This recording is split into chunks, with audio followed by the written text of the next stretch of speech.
toro repete ni aweka do Mamadou Diallo kaka numéro fasiri jona ko ka ci tele la minye aweka do nyere ka president minye aweka do ka nyini ashimi fe ani ka do Sogel ko kala maiga basiri ki Dramé Touré nga president do kamale ni nga kutise mama kamale ni nglendi do aka ma deme oti fo ka ba nga basiri ki ma ke fon fami ndo ndeni ma min fo manya kula don bala je o fo de basiri ki ma ke fon fami ama tomo ama shwe basiri ki ka choroba fo ka jewuli basiri ki to sora ala ka dawro nema choroba ngu yintiri nga madu anga choroba amba fuka wali mando basiri dravere anga fuli ani tonu be ka nyeshama ko ne ko kwa ture ko no bore ama kone amba fuka wali mando FM ko so ba ngona ka fuli ka la autorité de la communication basiri drave a ture aka hake mi kanda ma ka blo kono amana yi awai ka do bele ni turiadu ndo ka ja ndo ka suru basiri ama shena botu be ka sigi mashi ni ye kuno fundila ubo ku jobi ni ko anga premier boka jo basiri Dramé Touré bo fiede mala ka ni sababe no awai ka do mi kuno funi ambita nai kuno funi mi mbata Umar Ungoiba male ka fasiri mbuta Umar Ungoiba akuma mbese ngono sebe minangwa mako soir de Bamako Umar ya jira ka fo minya awai ka do transition nyama ba no be Ashimi Goita na bu kufo Ashimi Fleka bulika joke minya delegation la hautani ko blakata awai ka do mura delegation nyama ya kumbe mami mbulu odibe colonel Ismail Wage adebe ale kufo ko mura population ni je temine ke awai ka do u shikile ndakele kata numbui mashimo kuma ka jira ka fo ko civil ko bone bakakeru ma kelma binkera awai ka do civil ka mami ni ngma imboka bi o yeri conciliation ministry parce que ba ya jira ka fo ni je temine ke abe sangulo mlabo ndo minye gele awai ka do obe ondala ila mimbe awai ka do no be mura kufo ministry fla bonongo luka wulika joke ase mura awai ka do abi sangulo mlabo mura yere a tout gele faut que ça iti awai ka do adat ge mate ka fo ki bi do afa kani wati na ni je temine ke biruri su kungemba kai o ke u daga yore sabu ka tienu no ka fon fami ngumbe o ba bele jile ke kata mura ga wati la ba nungo na minya awai ka do so ka wulika jo no ka chesiri mi na barka boanedo ibai ka fo delegation la hautani président Ashimi Goita aleye o delegation wele o ci o kata awai ka do ni kata fuli la se mura ka uma ni ka klaka tare o taka la se uma ko de stratigala fama no be te anga awai ka do so ko fo no ye tili minga ko so dani na ni hagli bala wallahi undeni so rasi mimbe ni lu bora akeneka o ka cha ko so be nga nyi ma minun fa do ka da bita ma kemefla ana kunga fe ani lu fa mi awai ka do amadu kufa ka cheduna akoni wulika join do wete ali bi kata population ka to sinsi ka to jagelea ka yurula ka fo jongo ala jamana hakli bula ka wulika jo fana ka tuguni gela minun bu dala anu hakli naw ye minui fo anga je ka hakli naw falen uni nyanje ko ministre min be no ministre délégué action humanitaire o be Umaru Jara abu kufo Umaru awai ka do président Ashimi awai ka do okaya maria konnana aleni délégation la hautani ko ni tara awai ka do ni yorko fulena ko kata Ismaila Wagema ko ni ngoy ndi do wore ko transition nyama baw ka wulika jo ke ka jira ni population na no be mura ka kufo ele fenfen gumbu dala ani toro fenfen gumbu dala ni transition nyama hakli dura ni be jidina o wulika jo no chesiru o de wulula awai ka do ni na ko mi do ni mene ko be population min be ni yorko fulena o mogo bi demela ko sabu ni je temene ke malikuru karabem population min be no be demen no fe be ma million gulovla abobo na manye ka fo président Ashimi awai ka do ale ya maria de ka wulika joke mo ka ta boy itekela ngulo ko ni utise ka ta tukushila ko mi sumai tonita ani duru o temene ngo ka boy briefing ke be duru minye debe nyi o ke be duru minye susu sangi awai ka do o ke me saba ani ka do wari fana dira awai ka do million gelen jate kata na yi awai ka do minye bunya abo de ko fo ako ministry min be na be reconciliation ko fo no yi Ismaila Wage ya jira ka fo ni ngui awai ka do a mingera mura abinye shi awai ka do usratigama fora ye civil yo ko lu de fa kana soro terroristu awai ka do lu de bonena ako ne jate mineke ale hakli falen ni mirna falen mingen population ni nyanje klekelen dakele fa shife ma population da ka fo ko civil do fakara lu ka moula ako kuma na ninge min fleni wuli ka jo min kele fleni alhamdulillah tare be fo mura kawi abike sirike ba ko ako jamana awai ka do min ye murai na manye ka fo ningo ingera na fleka ni wuli ka jo ni chesiri minge hali bi sura su kan ga wuli ka jo minge abebla o mina de ko ndo min ye sura su ka chesiri ni awai ka do be bo ka bi mina bi anu ka sana ele mi so so ni tala de o ko ni ye fenye femi na sinzini ko disratike la fa min ye awai ka do ningo yi mashi kun disigi ka miri ka fo ko mi yanga sura su ni watla ban ngo nana ku bi se ka ningo nunke ma ka sura min be bulu ngono ni shuma kan galo ba kule wota awai ka do ne ko o dawla dugubla galo ke ba ko ako ni min vle ne awai ka do anyeni min kera anani sababa min bena ma kun sigilite na ako de kemeka ma chaman kamana gwa o de kemeka ma chaman dabali ba ngauna tabe min yemer min be na be mura fana kuma na ayi jigi kuma chama ayo fo awai ka do kada ni nguinga monsieur le maire ayu ka ni sonja ayo jira population na ka ni sonja o jira ashimila ni awai ka do delegation min no tara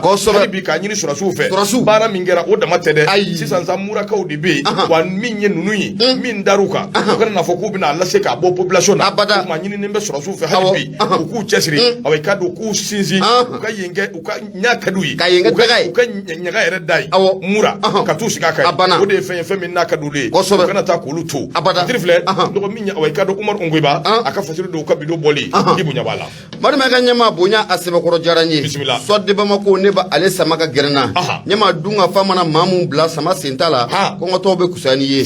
munye Umar Ongweba akumalendo ako munye Francis jamana ye okunya layini ka foko fali munu okera mura ka ofe ko enquête ko ka dele munye jeje kuluba mumbe nanka mako conseil de sécurité de l'ONU Francis kunya layini olufe ko munye enquête ko ka dele kanyeshi fali munu akera mura nga munye irisi jamana ye ko kata framuye shin jamana ka Francis ngel ni layini munkeneta olu ya ira ka foko atise ka ketukushila olu ye gwara sebekoro da kanyeshi Francis kan barema ka ira ka foko munye wuya kuma galon kuma ko munye dugubla galon ko orebiga takada munye an wala kana bawla ni watina munye irisini shin ale o yira munye oni koni o keneka fatriba ka fola ako munye juma don temani ibe na ka foko munye France jamana koni kunya alain ko kerengara ne yalla o ka ministre mun be no de Jean-Yves Le Drian ale alain ka foko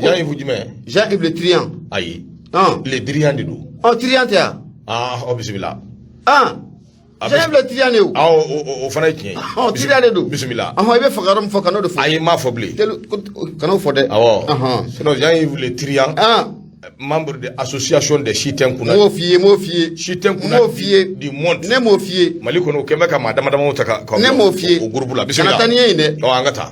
bismajite fatrike ba fola ako munye Jean-Yves Le Drian nyema ko akoni ya layini ka foko munye enquête ka dele mura fali muno kera mura ko fe ngabe na ka foko munye France koni ne ni layini ke atemana munye Jean-Yves Le Drian ale ka sira fe oroni be ibe na ka foko munye irisi jamana anin kata fara munye shin jamana kan olu ya ira ka foko munye France ni layini munketa oni konala ko fendo ka tinya bi wa ko ndo ko atisika ka tukushila ko wuli ka jomu no obesina ni wati na mwanya ka foko munye mali fanga marabaw olu ya ira ka foko be na enquête dale irisini shinwa jamana ya ira ka fo ko baraka to munye mali la kana bawma fatriba ka fola akena ngai be na ka foko munye irisu ka ministre mu irafna be no ka bara national no irisine jamana wada kunyo nyana balma ko ko ni fuline tanuni walmando ka taka an Allah kana ba ku segere we fali jugu mun ke munye mura ka fe terroriste ma ke mafla an ko olu ningena kookraba munye irisu ka ministre ye ka ye fulita ninga an wala fama nu ku segere fatriba ka fola akoni ko dafa munna abbe senata an marabaw yere ya ira ka fo ko munye wuya galon dugubla galon ko kelemme ko re takada munye an wala kana bawla na watina na munye fatriga ba ko munye an marabaw ko ni malide mbala dele akilla kunu ka ira ka fo ko buga nin to ko cien bara mun dam neta ka fo ko ni mina olubo ka sira ka wa abada ko lu ko ni ko buna temanu ko bara ye wa munye falu ko abala be kenaye terroriste ku ube buje fatriga ba ka fola ako kabi wati munna an yanga ko chama takadi irisi jamana ma ibe na ka fo ko munye an France kata la sagan wati balatile France marabo be boka munye to ko chiene ta ka an ko colonel durin kon ko segere fatriga ba ka fola an woni be tabolo na ko bi eskata la ko kon ko agela no kosobe muna nzara jamana wira ni nyanchila la malik ngango kan na foni flani anya sama ka bo swar de bamba ko kono munye Umar Ongweba ale kalim galatike mar mega nyama ibunya obala ndogo biengura boti ta woyo ko atita ko minye francier na mwenye ka foko yo musukura bi faraka ati jenui ndogo kuma na sa hokun haklila kwangu ngembe ka monogamy de sinya anuche odun tede oho dongu ni flana bita o yeri sidi wa bido ni mina ko bi malik ngango akagele ni hali ikren kunga wallahi eske francier be ikren ko kala dron la koy men ni ala na kratcha malik taka gelu makate me ikren ko sobe na ka di ikren ka dafri abana mais min ga gele mi manga kla ula yere foka nyewu o mali di o te fe mali fere sugu bela e note Jean-Yves Le Drian cla la folo abana mu beti bla ko jagu enquête anga mo yere be enquête la isiya joli mo fara an fa ya enquête jume dale aw ye falim nga buntigo fu ya enquête dale folo wa mais ni so jale du de awo Emmanuel Macron bina gagné France Macron awo abna gagné zinna nyama wi daga kono ay nga bi gagné sa Emmanuel Macron gagné de cadeau anya France anya donite malaka lebo anya yugo ba koy awana nana nisi amalo de alegu to de flem amalo be ka sigi fa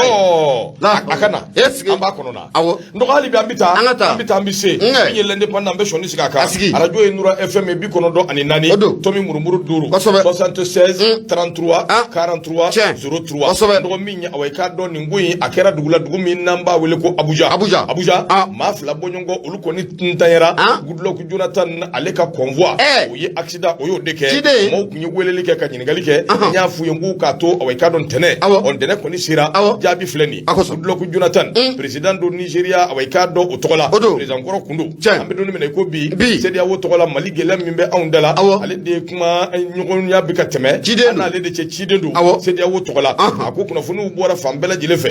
yere ya nyini ka kuna funi nun sege l'indépendant tokola uluko ni shoni sigi kuna funi nunga ajira ka fosi ka te ala de farala ninjainga note c'est tout c'est fini akoni ejete mineke aka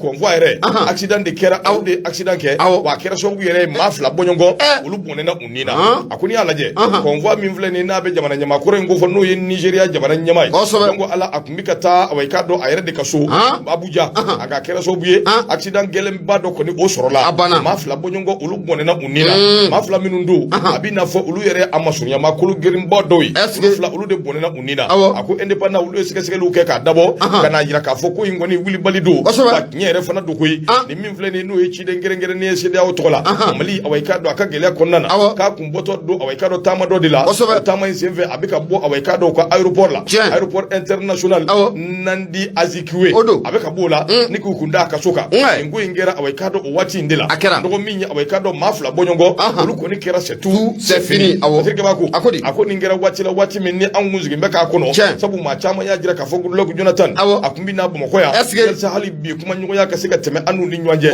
sedi o kembe ki fatafli ki jo chagi minya awai do kalo tanifla yel ma kalo tan ani woro anga mawdu no awai do le segi colonel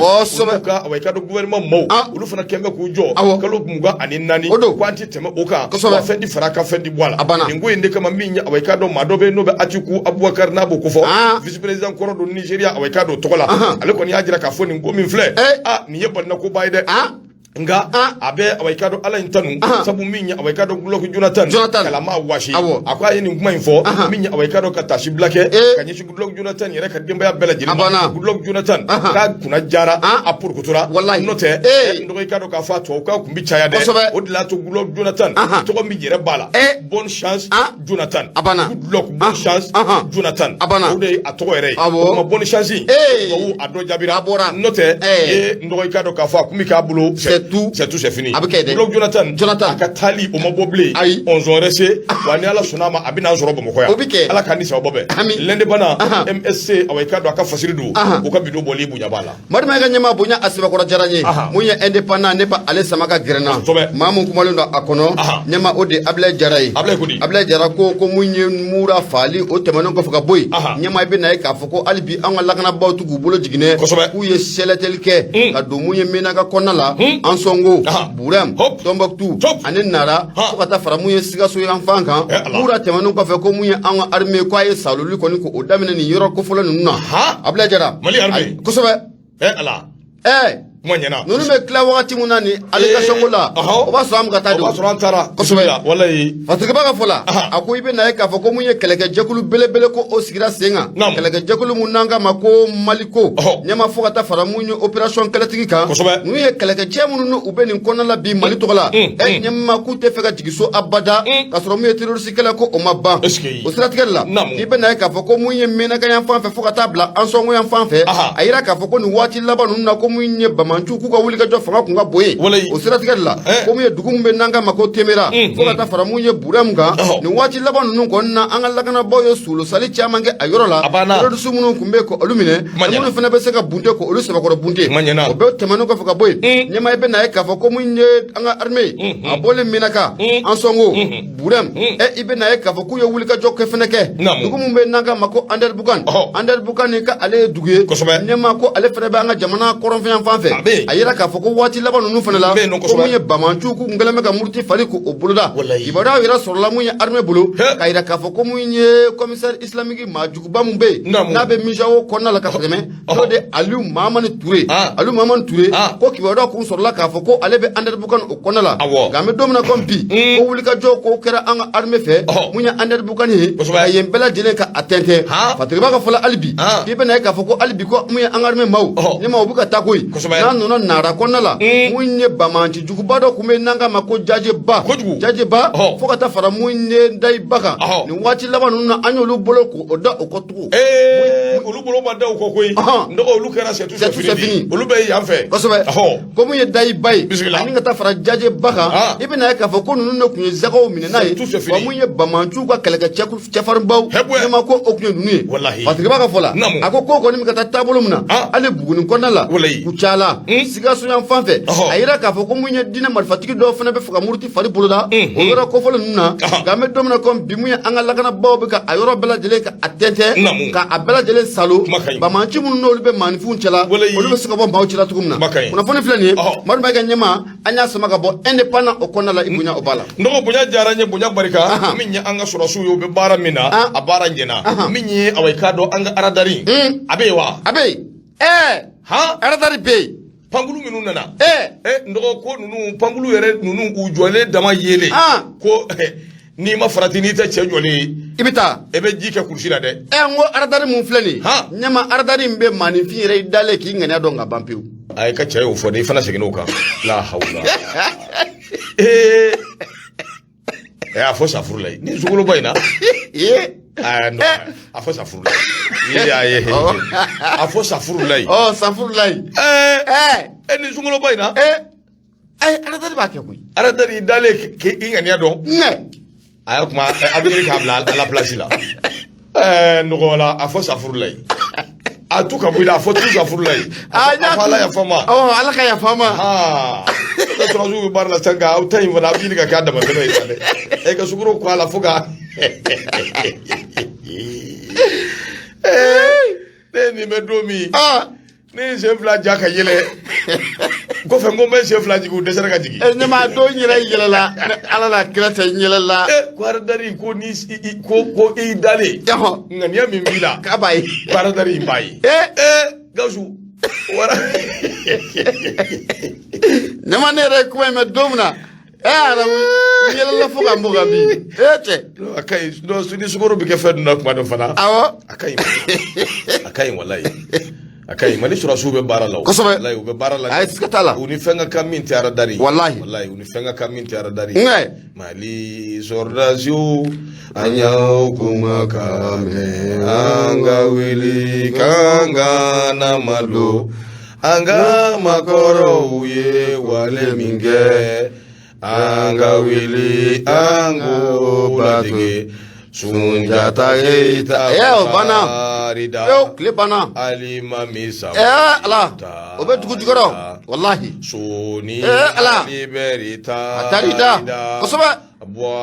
Abiya ayi kana ila ayi a to n ka tila kɛ ayi ne tɔgɔ furu i bɛ tɔgɔ dɔ furu tɔgɔ la tɔgɔ di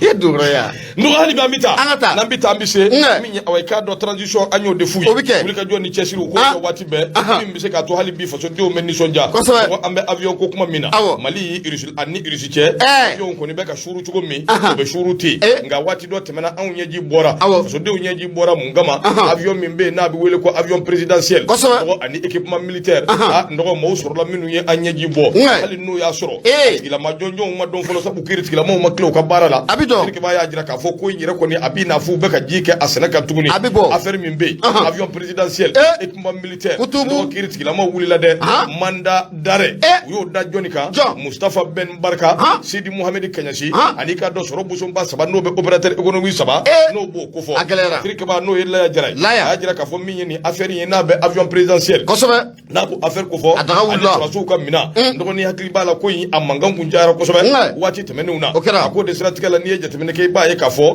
Ni ngoy mbele jele kibari ko ni bora ka bisa ko ajirla ka fo ko kura tuguni. Mali transition mo ku yo damene. Kiri awai kado yere sirafe. Kiri tigila mo fle ka wuli ka joke. Ma do be awai kado uluko ni welele. Ko jenninga yalma awai kado ku minere o dabole do. Ina fo Musaf Ben Barka o mi mbe kuma chama na ko ka le Marocain. Wati do Americain. Wati do Chinois. Ni labambe ke an bolo Ukrainien. Wallahi ako ni min fle ne awai kado atoko be sida. O be temene ngo ka boy conseiller kundo. Ibrahim Bouakar o togola o be bolengo ma do fana be no fana kun ye conseiller no be talike awai kado Sidi Mohamed Kanyasi ale fana miliyar chaman jama min ma be ka fo ale senko asembe ala min awai kado ulu be temene ngo soro busumba sababe ndo anake ulu fana awai kado wuli ka jo kembe o sabab fana ulu nofe hakil na jigina ma chaman de be minu ngoni ye fanga koro no be Ibrahim Bouakar na bo ko fo nu ko ni to be ning scandale bayna no be talike avion présidentiel avion mi halishini mo kele madwala milliard wolonvla milliard saba milliard tani shegi milliard mugani kele bebe ki tafo ako de stratégie la ni eje temineke ibaye ka fo minnya awai kado maminu be no lu koni no minene do ningoina kele ala ka hina sumelu bube maiga awai kado alebe tinya so be ale ta koni bana la pe ala ka daro nema ndoko ale togo o kumbe ningoina temene ngo ka boy ministre des finances économie ni awai kado be madame Boire Félix Joko Kofo ale yerebe awai kado bole ni watina ale yere fana togo o kumbe awai kado ni ngoina ambi do ke minya awai kado akotnye anangalo o ka bange telela yelsa minya awai kado lafiya bugu an biso go ke antala wallahi tirke ba ko ako ministre min be ani directeur de cabinet o de kumbe o wati no be président yere ko o ministre ko fo Mamadou Kamara ni wati na afana no minene do ni ngo kelena minya Musaf Ben Barka ale be awai kado biawo abo togola togo awai kado Mali togola ale ko ni be don mine ko bi alabla ledo ngani wati laba nungo nana dossier min be no be avion présidentiel ani équipement militaire ko fo kado ka fo anom minene do wa yelma abina se ka yere boble wa sabu kiriti la maw ni zey wuli la de wa koti blate wa di ala sona ma fo no kabo abeke ni ngoina parce que ba ko ako ale Musa Ben Barka manda dare o ko ni dara kan di gabu min awai kado Sidi Mohamed Kanyasi manda dare o damba ka te gabu min ye commerçant za be no be opérateur économique sa ko ndoko lu fana no minene do ni ngoina hali nu to ko masabe ako ni aja temene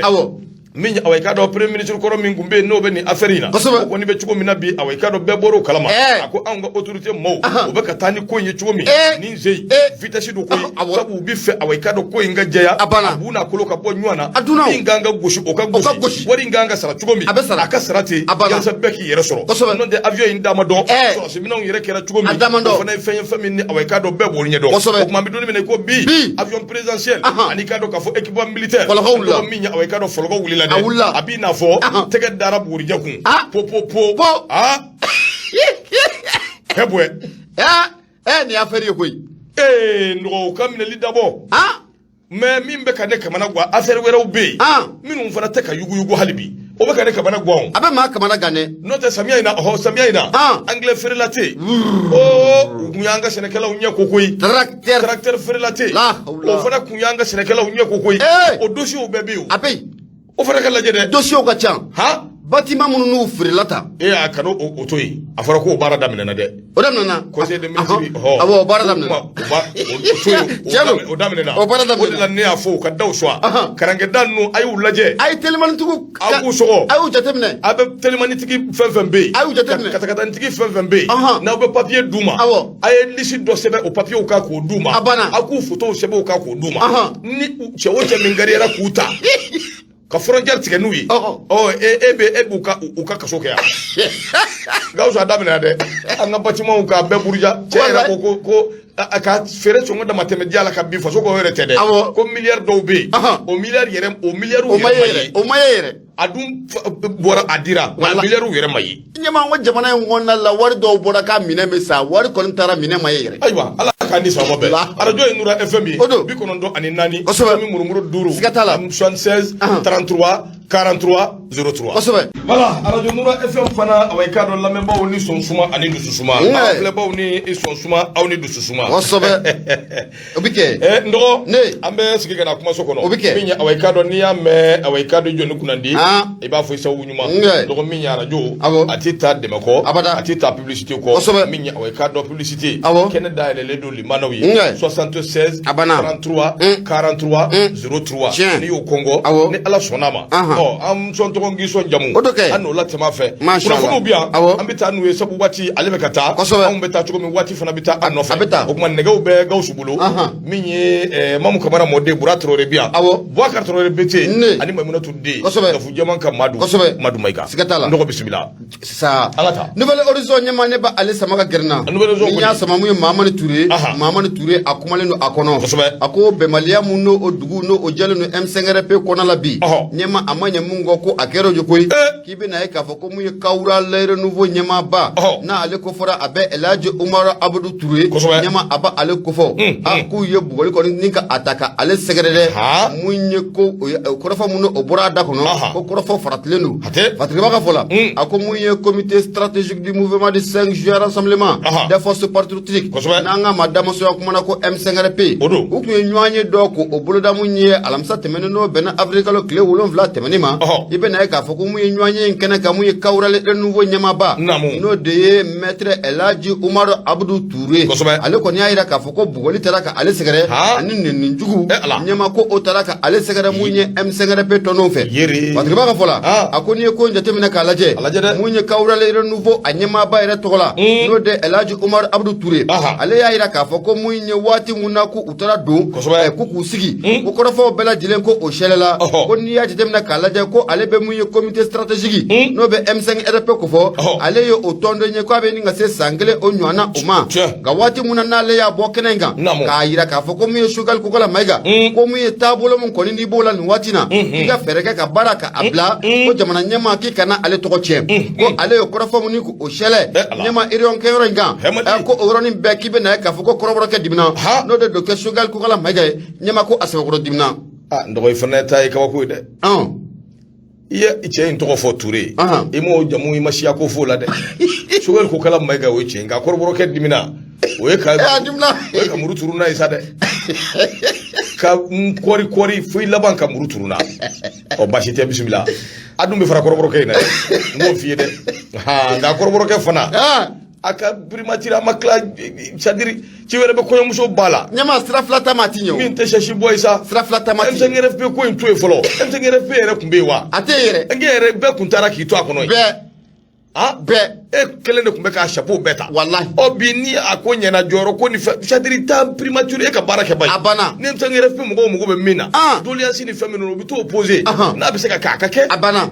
n bɛ ka bɔ i ka primature la ka jigin ka na a ti ɲɛ dɛ tuma bɛɛ a ti ɲɛ dɛ lajaba bɛ da i ka premier ministre ko bɛɛ b'i ta fɔ i tɛ se i bɛ se i fana dɔ bɛ ɲa la dɔ bɛ ɲa cɛlakaw la dɛ awɔ kɔrɔbɔrɔkɛ siga t'a la kɔrɔbɔrɔya t'o la dɛ a banna bisimila kuma ɲɛna awɔ Fatigiba ka fɔ la a ko waati min na o kɔrɔfɔ na a bɔra Kawura Laire Nouveau ɲɛmaaba da kɔnɔ ɲɛmaa ko kɛnɛ kɔni ko a sɛbɛkɔrɔ ɲamina a ma ɲɛ mun kɔ ko mun ye Choguel ka maa dɔw kɔni k'u y'a jira k'a fɔ ko ni cɛ k'u ka a gɛn ka bɔ mun ye salle kɔnɔna la n'o bɛ ɲɔgɔn ye yɔrɔ kofɔ Fatirikeba ka fɔ la a ko mun ye docteur Sogɛl Kokala Mayiga ale yɛrɛ fana y'a yira k'a fɔ ko nin cɛ kofɔlen n'o bɛ Kawurali renouveau ɲɛmaaba kofɔ ko a bɛ jɛkulu de la jɛkulu mun n'an k'a ma ko FSD ale Sogɛl yɛrɛ bɛ o jɛkulu de la ko o jɛkulu ko o ma sɛbɛnfura min bɛ n'an k'a ma ko manda ko o m'o di mun ye Kawurali renouveau ɲɛmaaba ma ko a kana a lafasa kɛnɛ kan nka Fatirikeba ka fɔ la mun ye Elhaji Abudu Ture ale kɔni diyagoya gɛnna ni ka bɔ kɛnɛ in kɔnɔ la koyi nka Fatirikeba ka fɔ la hali bi a ko mun ye M5RP sifinnaka dɔw bɛ yen olu fana y'a yira k'a fɔ ko mun ye Kawurali renouveau ɲɛmaaba ɲɛma k'i bɛna ye k'a fɔ k'u ma a bugɔ dɛ nka Fatirikeba ka fɔ la Fatirikeba ka fɔ la a ko mun ye M5RP kɔni kɔnɔna a sɛbɛkɔrɔ jugubalen don a ko mun ye mɔtikaw yɛrɛ a ka chemise min farala nin ye est-ce que valeur ma kun don on da hali ni ye Ukraine bomu ci ya sa ne ka nin chemise ya fara tɔ tɛ ayi o tɛ fara a b'a sama ka dɛsɛ ni Gawusu ni a bɛɛ bɛ jala k'a sama ka dɛsɛ a tɛ fara a fana n'a bɛ munumunu sa sugunɛkura la bɛɛ munumunu ye koyi aw fana tiɲɛ an caman bɛ taa yen an bɛ taa yen dɛ Yusu Karabati ka e yɛrɛ b'o caman don yan awɔ n b'a dɔn i b'a dɔn n kɔrɔkɛ yɛrɛ Yusu Karabati ka yɔrɔ ye yen ye vɛsi Yusu bɛ taa vɛsi san 280 n'i y'a ɲininka a b'a fɔ ko a sa 45 renouveau Yusu Karabati est-ce que bisimila abada Fatirikeba kɔni ka fɔ la a ko n'a ma ɲɛ k'a fɔ ko mun ye Kawurali renouveau ɲɛmaaba ɲɛma u kɔni ye ale gɛn ka bɔ mun ye salle kɔnɔ nka ko in yɛrɛ kɛlen bɛ gɛlɛyaba de ye M5RP kɔnɔ la bi o sababu kɛ M5RP u ka bolofara mun n'o bɛ mɔtikaw fɛ yen olu fana y'a yira k'a fɔ ko olu ka dɛmɛ k'o bɛ ta ka Kawurali renouveau ɲɛmaaba n'o bɛ Elhaji Abudu Ture k'u ka ale sɛgɛrɛ nka Fatirikeba ka fɔ la hali mun ye M5RP u ka bolofara mun fana n'o bɛ katikaw fɛ yen o fana y'a yira k'a fɔ ko a bɛ nin ka waati ni bɔ ni furugufurugu ko a wulilen don M5RP kɔnɔ la a ko mun ye M5RP mun ye katikaw y'a yira k'a fɔ ko a ko kɛlen bɛ kilanko ye o siratigɛ de la mun ye M5RP ka bolofara mun hali bi n'a bɛ katikaw fɛ yen olu y'a yira k'a fɔ ko M5RP ko docteur Sogɛl Kokala Mayiga k'a dɔn k'a fɔ ko a tiɲɛ tɛ koyi ko fɛn min yɛrɛ bɛ yen n'olu tɛ ka se k'o faamu ko docteur Sogɛl Kokala Mayiga ko i ye premier ministre ye o n'a ta bɛɛ ko mun ye M5RP ko o ɲɛ minɛlen don i bolo ɲɛma k'o ye fɛn ye olu katikaw minnu bɛ M5RP kɔnɔ la k'u tɛna jɛn n'a ye bi k'u tɛna jɛn n'a ye sini o sababu kɛ u b'a dɔn k'a fɔ ko bɛnbaliya ko a bɛ na a kɔnɔ la nka Fatirikeba ka fɔ la hali bi a ko sibiri tɛmɛnen n'o bɛna Afiriki tile 9 ma M5RP tɔnɔ dɔw fana ɲɔgɔn ye kɛ ɲɔgɔn ye minnu y'a kɛ u ka siège min bɛ Badalabugu kɔnɔ la k'a yira k'a fɔ ko mun ye tɔnden damadɔ bɔ ye k'u y'olu kɔni ko o gulon fɔlɔ o maaw la mun ye Daba Jalo ale ye mouvement an ko Mali dɔrɔn ale b'o la Nuhu Dunbiya ale ye mun ye MPJ faso yele o bɔlen kɔfɛ Ousmane Dunbiya EMK y'ale mun ye Salimu Magaji MPJ faso yele ko ni Mba Sidibe FSTD ko ninnu bɛɛ gulonna fo ka taa fara mun ye Burama Afo Tarawele kan ɲɛma ko ninnu bɛɛ lajɛlen gulonna fɔlɔ ka bɔ min M5 baaraw la kunnafoni filɛ an y'a sama ka bɔ Nouvelle Horizon ale kɔnɔna la Mahamadu Ture ale sɛbɛnnikɛla ye Madu Mayiga ɲɛma i bonya o b'a la nɔgɔ bonya barika bonya diyara n ye nɔgɔ min ye awɔ i k'a dɔn M5 RFP n'a bɛ yɛlɛma a bɛ cogo min u k'u jagasere u k'u cogo dɔn yalisa awɔ i k'a dɔn a kana taa kɛ an bolo dolo ni kujan ye n'o tɛ a kuma sugu bɛɛ fɔra a fɔra k'anw yɛrɛ M5 RFP maa ye o fɔra yan dɛ an dun ti dagun kelen na hali u ka ɲɔgɔn ye anw ti y'a kan nga bɛɛ n'i kun kelenna don nɔgɔ kunnafoni an bɛ taa n'a ye Daba Baba Danbele ale kuma bɛ sɛbɛn kɔnɔ sɛbɛn min n'an ko a ma ko Nouvelle Horizon ma nin ye ma nin mɛn si ma labɔli kɛ nɔgɔ chef de brigade min bɛ yen n'a bɛ chef de la brigade de recherche commissariat 5e arrondissement nɔgɔ awɔ i k'a dɔn jɔyɔrɔ min b'a bolo jɔyɔrɔ in awɔ i k'a dɔn a minɛna la dɔwɛrɛ tɛ tabali jukɔrɔ fɛ i k'a dɔn k'a y'o de minɛ ne ko bamanankan cɛ ɲina o lesbienne o y'a jumɛn ye de lesbienne gɔrijigɛni de don wa ale ni gɔri tɛ kelen o gɔri tɛ kelen ani gɔri tɛ kelen ayi mais lesbienne bamanankanlama ye jumɛn ye a tɛ ɲama wa ɲama an bɛ sigi olu la an ka taa ayi cɛ tɛ muso tɛ don wa o de ye gɔrijigɛni o ayi lesbienne ou bien jumɛn de don de Baba Adama o yɛrɛ tɛ bamanan ye o Baba Adama tɛ bamanan ye maraka do maraka yugo ado yugo Baba Adama ado yugo lesbienne est-ce que a ti ɲama ban lesbienne a fɔ dɔrɔn kɛ ne ko n ko gɔrijigɛni e ko k'o tɛ gɔriji tɛ sa gɔri tɛ tɛbɛn de don wa jɛgɛ ya aw fɔ dɔrɔn o fɔli ka gɛlɛya an ka taa jɛgɛ kɔni tɛbɛn u bɛ manɔgɔ de bɛɛ y'a dɔn sa femme qui cherche femme bɛɛ bɛ se ka kɛ sa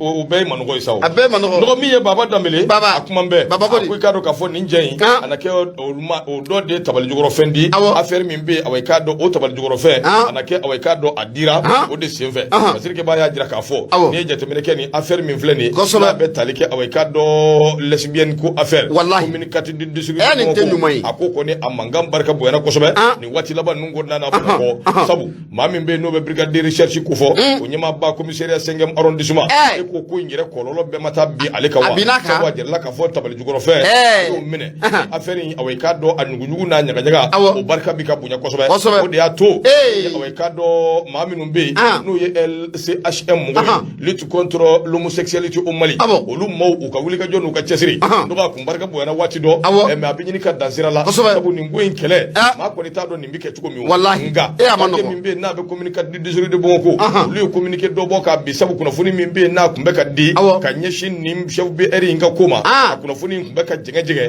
kuma min ye awɔ i k'a dɔn parquet maaw ko k'i jɔ k'olu ka bɔ sabu jamana in bɛ taabolo min kan n'i ma kuma ka ko jɛya ka bu ni kolo bɔ ɲɔgɔn na donc i k'a dɔn k'a fɔ k'a kuma ka ca u ye communiqué dɔ bɔ ka bin masirike b'a y'a fɔ cogo min n'o ye Baba Danbele Nouvelle Horizon a ko awɔ i k'a dɔn jeudi dɔ kalo tile 7 n'o ye avril kalo ye parquet min bɛ yen n'a bɛ communiqué désolé de Bamakɔ n'a b'o kunna u ye awɔ i k'a dɔn communiqué bɔ ka bin maaw hakili la kunu ko in kɛra cogo min a bɛ kalo dama dama bɔ min ye awɔ i k'a dɔn fɛn dɔ bɛ yen n'o ye kumakan ye a carila réseaux sociaux sanfɛ kosɛbɛ maa caman bɔra kalama parquet yɛrɛ enquête dabɔ enquête ninnu taara wolo min na a dɔw awɔ i k'a dɔn a yera k'a fɔ olu ye maaw ye minnu jugujuguya dama dama o kɛn bɛ k'o de sarada min ye kulusijala ni tafe bolo sira fɛ a n'a ɲɔgɔnna caman a ko cɛw b'o la musow b'o la denmisɛnninw b'o la a n'a ɲɔgɔnna caman awɔ i k'a dɔn olu bɛ o la a k'o de kama min ye maa caman ye awɔ i k'a dɔn olu kɔni welela enquête kɔfɛ olu welelen awɔ i k'a dɔn sɛgɛsɛgɛliw ni fɛnw dabɔlen awɔ i k'a dɔn a na kɛ olu kɔni minɛna k'u bila bɛrɛ la nka fasirike b'a ko a ko maa minnu ye wulikajɔ kɛ nin ko in na diinɛ ɲɛmaa dɔw b'o la wajulikɛla dɔw bɛ yen minnu dɔnnen don kɛrɛfɛmaa dɔw bɛ yen bɛɛ y'i ta fɔ nin ko in na walasa ko in bɛ se ka lajɛ o wulikajɔ n'u cɛsiriw kɔnɔna na n dɔgɔ min ye awɔ i k'a dɔn so caman bɛ yen olu datugura dɛ jaaja min ye so dɔw bɛ yen n'o bɛ wele ko maison et appartement meublé so ninnu u kɛn bɛ ka awɔ i k'a dɔn u meublé de armoire b'a kɔnɔ frigo b'a kɔnɔ dilan lit b'a kɔnɔ n'i y'i da lit ninnu dɔw kan f'i bɛ jigin n dɔgɔ wala f'i bɛ jigin n'i dali dɔ nun kan e kunna mun da sanfɛ n'i dali ninnu dɔw kan i bɛ taa jahanama la ne kun bɛ da kan mais f'i bɛ jigin i tɛ ɲɛfɔli kɛ f'i bɛ jigin kusubu e de ko f'i bɛ jigin dɛ ayiwa ayiwa basi tɛ an ka taa ne awɔ i k'a dɔn lit ninnu ani sokɔnɔminɛnw k'a bɛɛ k'a kɔnɔ k'a fa dededew fasirikɛba ko a ko o so ninnu dɔw bɛ yen olu datugura koyi u minɛna ka datugu k'a daminɛ Lafiyabugu ka taa Sɛbɛninkɔrɔ Abdalayi Aseyi Sotiba Aseyi Golfu so ninnu kun gɛn bɛ ka yen yɔrɔ ninnu labɔ kosɛbɛ min ye awɔ i k'a dɔn jugujuguya ninnu awɔ i k'a dɔn o kama a ko ni maa ninnu wulikajɔ min filɛ nin ko min ni e min bɛ yen n'a bɛ communiqué ko fɔ olu ye nin tibitaba ni nin ko bɛɛ ɲɛnabɔ ka sɔrɔ ka dɔw minɛ ni k'olu datugu a ko nka min ye nin ko bɛɛ ye maa kelen bɛ yen awɔ i k'a dɔn vocal ko in na o tigilama a na kɛ maa 3 kun don 2 minɛna nka olu yɛrɛ kɔni y'u ta kɛ i ma fili awɔ i k'a dɔn ko in yɛrɛ liberté dira a dɔw ma dɔw bɛ yen u kanabila la nka 3nan a na kɛ o kun ye awɔ i k'a dɔn Etienne Bolsu ladege ka ci kɛ butɔn na ne ko cɛ in yɛrɛ ka kibaruya a ka cɛ in kɛ Sege Wara wa Sadi Umaru Sege Wara a bɛ yan bariko kɔni a ko kɛlɛ bɛ kabako dɔw ko k'a minɛna dɔw ko bariko ayiwa n dɔgɔ a kɔni a na kɛ nin sabanan in nin kɔni taara kɔsɔkɔsɔ a ye tigɛ butɔn na k'a dɔn kɔsɔdanin na a y'i mɔlɔntɔ k'i den ka don jamana in kɔnɔ ale t'a dɔn k'a fɔ ko maaw sigilen bɛ k'ale kɔnɔ kunnafoniw carila k'a jira k'a fɔ ko a nana a nda ani fɛɛrɛ ka kɛ k'a minɛ a si ma kɔrɔ a si ye awɔ i k'a dɔn a ko bɛɛ tibitaba ni fɛn minnu na maaw bɛ bali ka bɔ mun kalama a yɛrɛ kun minɛna awɔ a minɛna yɛrɛ k'a minɛnen don ka taa datugu min ye awɔ i k'a dɔn chef BR min bɛ yen ko bɛɛ tun b'ale de bolo ale de tun bɛ ka fɛsɛfɛsɛliw kɛ nka kɔsɔdanin na ko awɔ i k'a dɔn nin somɔgɔw de filɛ nin ka bɔ a nisɔndiya ka taa chef BR nɔfɛ 2 millions ka t'o di chef BR ma ale fana n'o 2 millions na k'a taara n'o ye parquet la ani kiiri tigilamaw a laban a yɛrɛ tora 5 nare jukɔrɔji la ale taara n'o ye parquet la ba fi kabako do ber nyama ba ala ka ni sababa senga maron suma wallahi ni warna suma o kuma nan dogo mi ko ngoni be tablo minga akuni ya jate mina ko ingera ta nga mi yesu tabali jugoro fe